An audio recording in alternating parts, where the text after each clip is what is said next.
No niin! Se kuva siis jo. No niin, elikkä siis nyt tänään olisi vuorossa tapaskohaaste.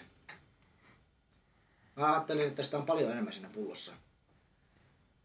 Tää on vähän eri väristä kuin normi tapasko. Mä en tiedä mikä vittu tässä on. Haistakaa siellä katsojat vähän sitten. Maistakaa.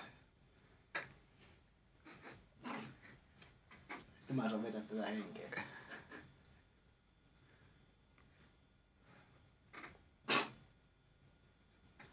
Joo.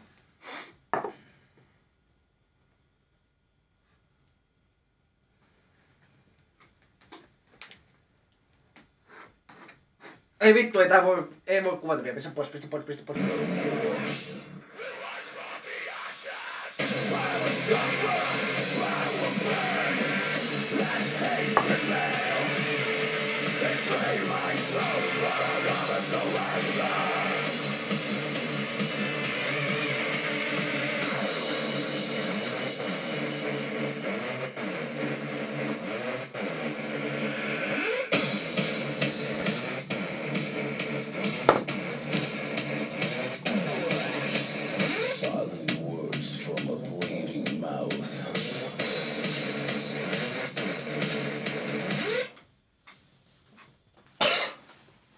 Vittu mikä maku.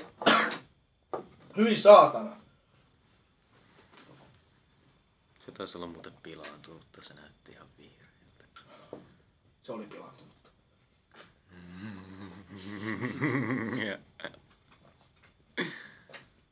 Se tuntuukin siltä.